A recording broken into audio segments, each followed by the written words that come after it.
Hey guys, welcome to the Becket Cook Show. I am Becket Cook, and as you know on the show, I like to take a look at the lies of the culture and find the biblical truth behind the lies. And today I want to take a look at a very familiar TV show slash movie called Sex and the City. Now it's back in the news right now because apparently there's going to be a reboot of the show. And I think the new name of the show is And Just Like That. It's called And Just Like That because that was kind of the lead character Carrie's catchphrase, and just like that. So today I want to take a look at actually the movie, the first movie, Sex and the City, because I saw it before I became a Christian years ago. I think it came out in 2000. I forget the year, but it was before I got saved, and I saw the movie, and of course I loved it. And the TV series was, I mean, my friends and I were obsessed with it. We watched it religiously every Sunday on HBO. And now apparently HBO is bringing it back. And so I wanted to take a moment to look at how that show, and especially this movie, had an impact on our culture, the dramatic impact it had on culture and sex.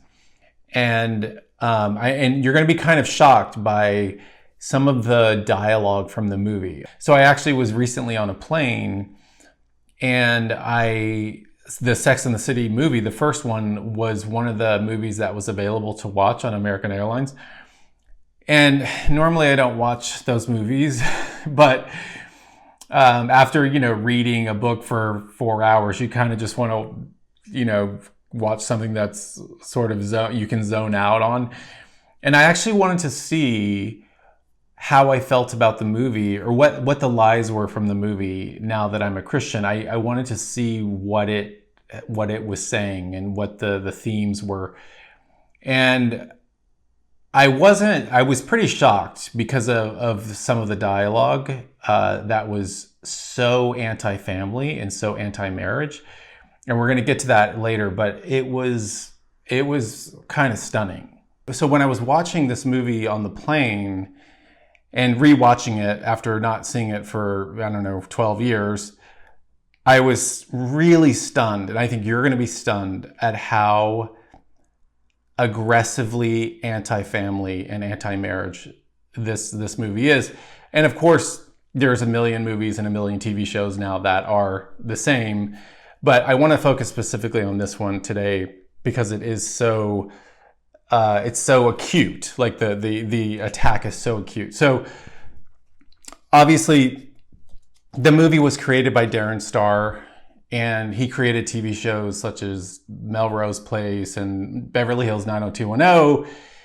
And what else? Emily in Paris, which is now on, I think, on Netflix. And that's another issue we're going to talk about at the end of this show.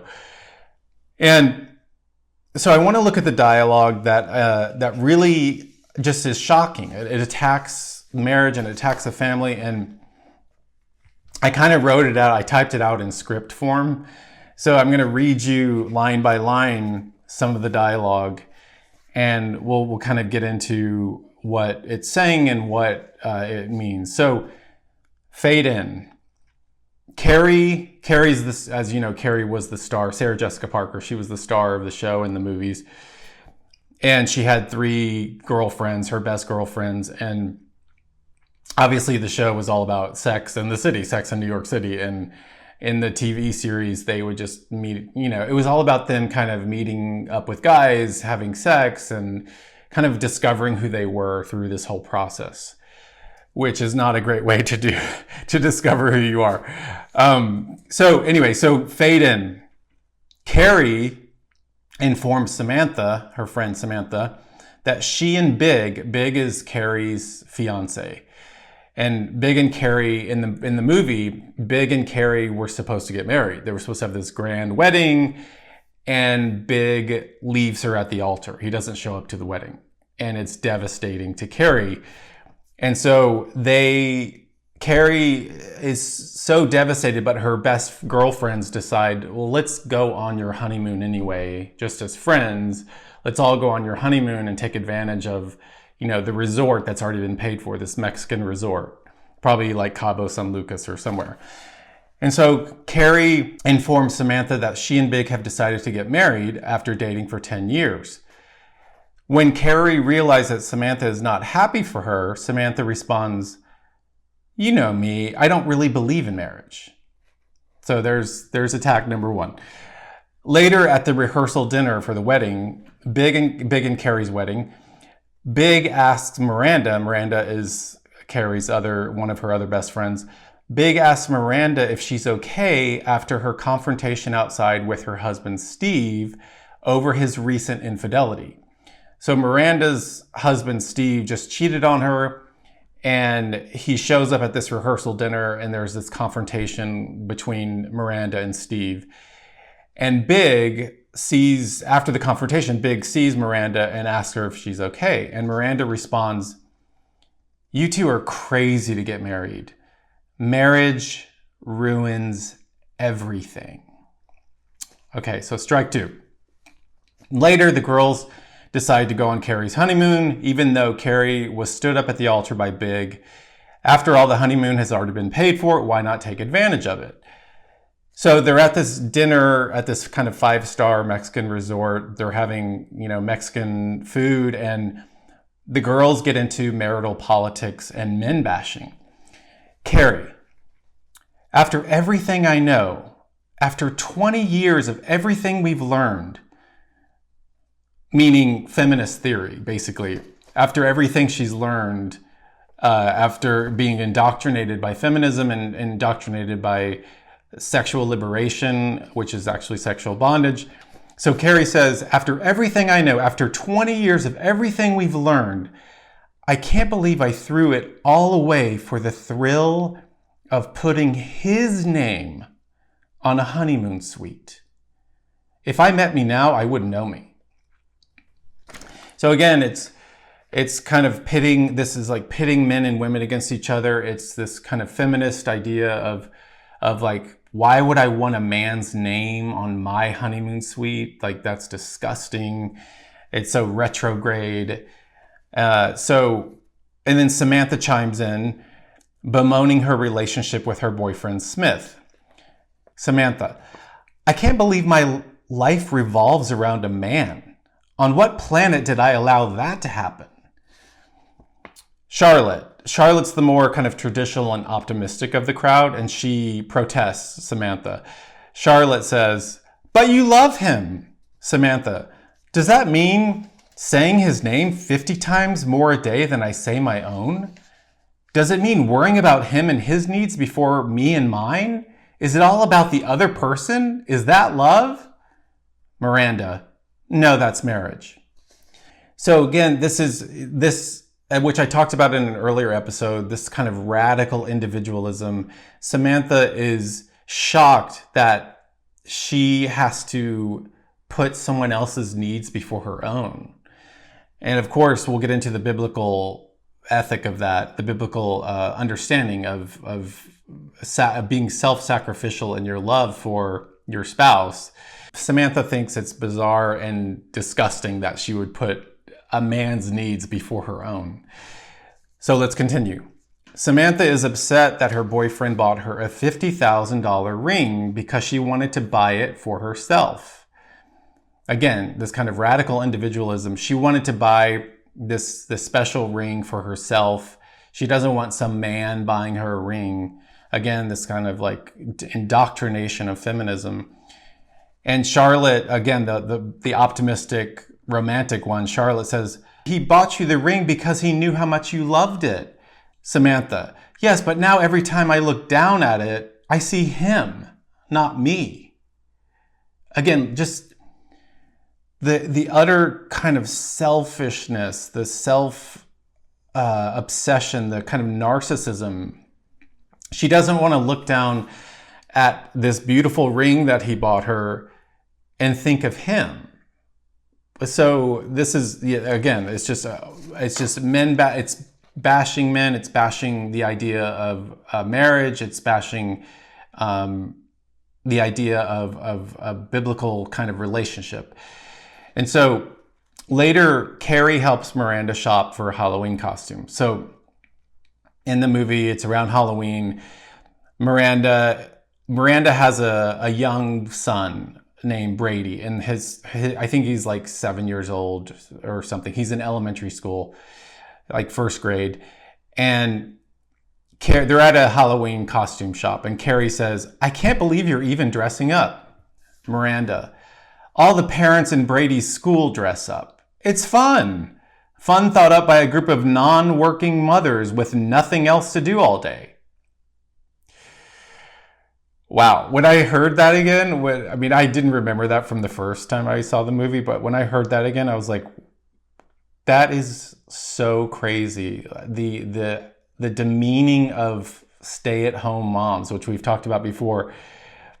Fun thought up by a group of non-working mothers with nothing else to do all day.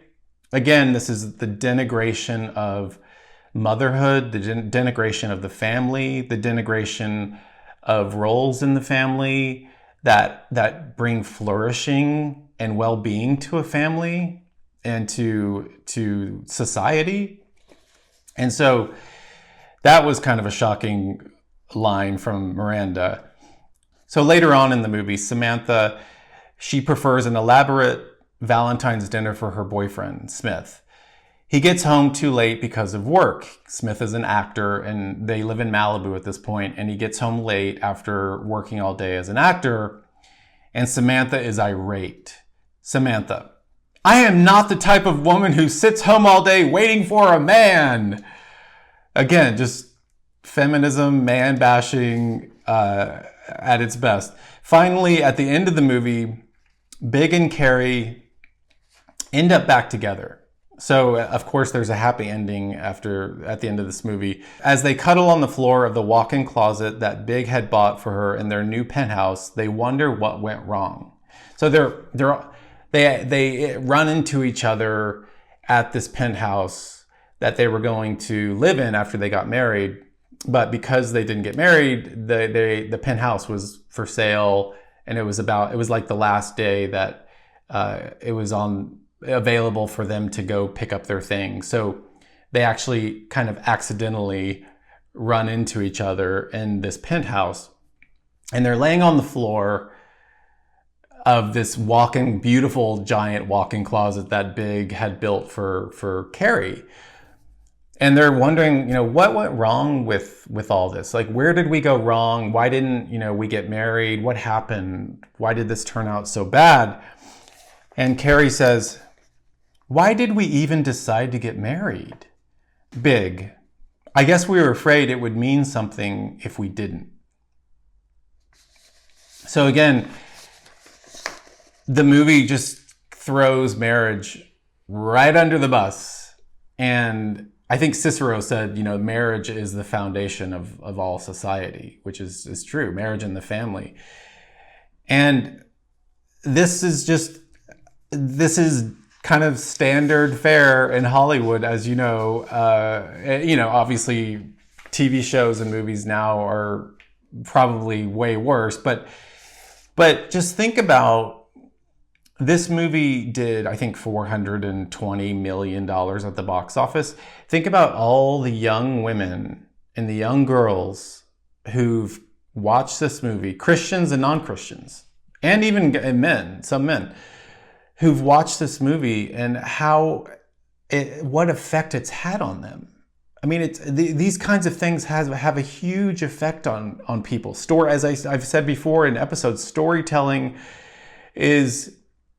can persuade a person of a completely different worldview. Just this one movie alone had a huge effect. And I see people in my church and other churches, evangelical Christians, who have been swept away by this kind of cultural indoctrination and that's why there's so much divorce. Not only in our culture, there's, almost 50% of marriages end in divorce, but even in the church, divorce is rampant.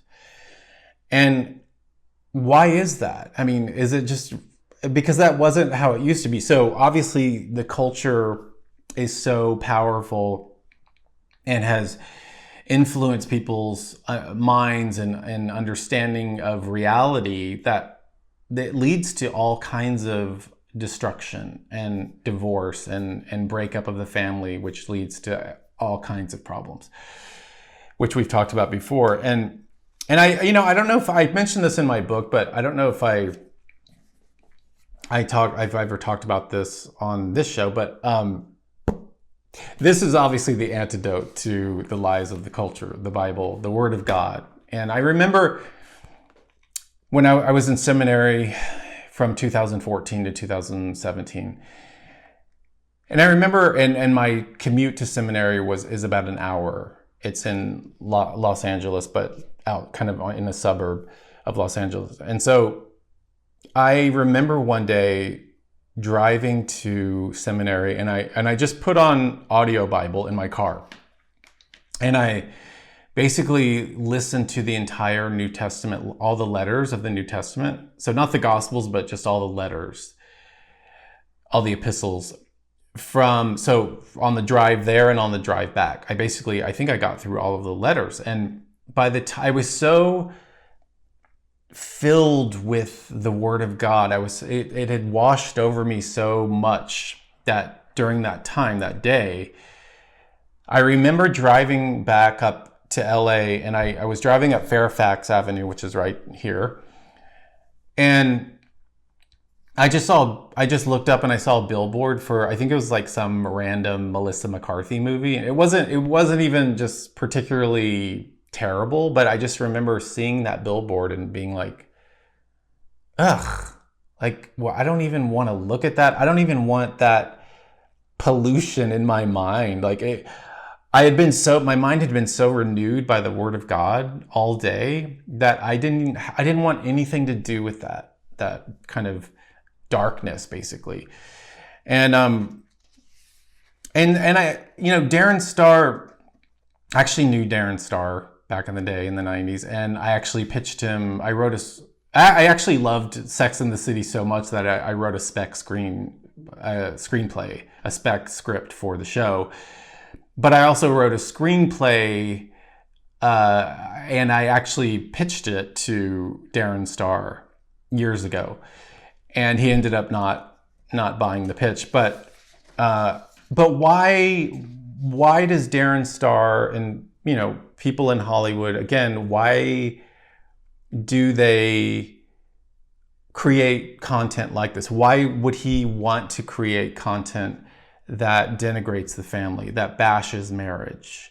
Why would he do that? And I was the same way. I mean, a lot of the spec screenplays I wrote were very kind of anti-family. I won't get into all the details of what those scripts were, but I was the same way because I was living, and I just thought of this verse in John, the Gospel of John, and it's John chapter 3, verse 19. It says, "And this is the judgment. The light has come into the world, and people love the darkness rather than the light because their works were evil. For everyone who does wicked things hates the light and does not come to the light, lest his works should be exposed." And that's really the answer. I mean, I was living in the darkness. I was living in sexual sin for many, many years. And watching Sex and the City, the TV series and the movies, or at least this first movie, I remember it gives you this kind of feeling of comfort. It gives you a feeling of okay, so what I'm doing is not so bad. Like, this is what other people are doing, and this is good. This is how we kind of discover who we are, and this is what life is all about, is this kind of self-discovery and having these relationships and having, these affairs. And so that's why I think Darren Star wants to attack the conventional, the traditional family or the traditional marriage. It's because when you're living, and Darren Star is gay, So as and especially if you're a gay man, it's like marriage back, especially back then, traditional marriage was a threat to you. It was a threat to almost your identity and your life. And so kind of deconstructing marriage, bashing it, bashing men, bashing the family was something that it's wanting to just be in the dark, so you don't want your evil works to be exposed, basically, as John says in the gospel. And so I don't know if Darren Star, it's like I don't know if he consciously was doing that or subconsciously. I mean, when I was writing screenplays and when I was writing TV scripts back in the day, it wasn't like I was consciously wanting to attack the family, but I was writing it from my personal worldview. I was writing it from, someone who was a gay man, and I wanted the world to be different, and I wanted to have some sort of impact on it. And so I get it. I get why Darren Star writes this kind of content and continues to. He, as I mentioned before, he just put out a show called Emily in Paris, and Emily in Paris, I think it's on Netflix, but it's very similar to Sex and the City. It's kind of the same idea of, it's about a young girl who moves to Paris and from Chicago, and she literally discovers who she is by having sex with French men, having all these affairs, and through her career. So again, it's just like, that's what the world tells us, is like having this career and having these relationships and these sexual encounters is what life is all about. And that's what I used to believe. My friends and I, as I've said before, I say this in my book, we lived for three things. We lived for our careers. We lived for finding true love, finding the one, which is insane. And we lived to kind of make a mark on this world and to be successful. And so that was our raison d'etre. And so that's what Emily in Paris is all about. It's about this kind of empowered single girl who moves to Paris, and she has all these kind of random one night stands, and that is seen as something to be celebrated, seen as something good. And ultimately it's destructive. And I mean, it's destructive to the family, it's destructive to society, it's destructive to the person engaged in it. As I've said before, when you are just kind of having these affairs, it takes such an emotional toll on you, especially for women. I think it takes a huge emotional toll on you to just have random sex with a stranger or with someone you just barely know. And we don't talk about that enough in this culture, about the destructive effects of sexual liberation, which is actually sexual bondage. So, and biblically, we know what marriage is. Marriage is good. God created marriage. He created marriage in Genesis. He created marriage between one man and one woman, and it's a covenant for life. And Jesus reiterates this in the Gospels. He says, therefore, a man shall leave his father and mother and hold fast to his wife, and the two shall become one flesh. And then Paul in Ephesians goes a step further and compares it to the marriage between Christ and his bride, the church. We are the bride of Christ, the church, and Christ is the bridegroom. And he calls it a profound mystery. And that's what's so amazing. I mean, it really is profound. It is a profound mystery. And that's what earthly marriage is kind of really all about. It's a shadow of what's to come. And it's all pointing to Christ and his bride, the church. So I would just stay in the Word of God as much as possible, because it renews your mind and it keeps you sharp. It keeps you, it keeps you aware of the lies that are all around you, and it combats those lies. The Word of God is the sword of the Spirit. As Paul talks about the armor of God in Ephesians 6, the Word of God, the Bible, it's the sword of the Spirit. It's like, no, I'm not going to believe that lie, like slay the lies.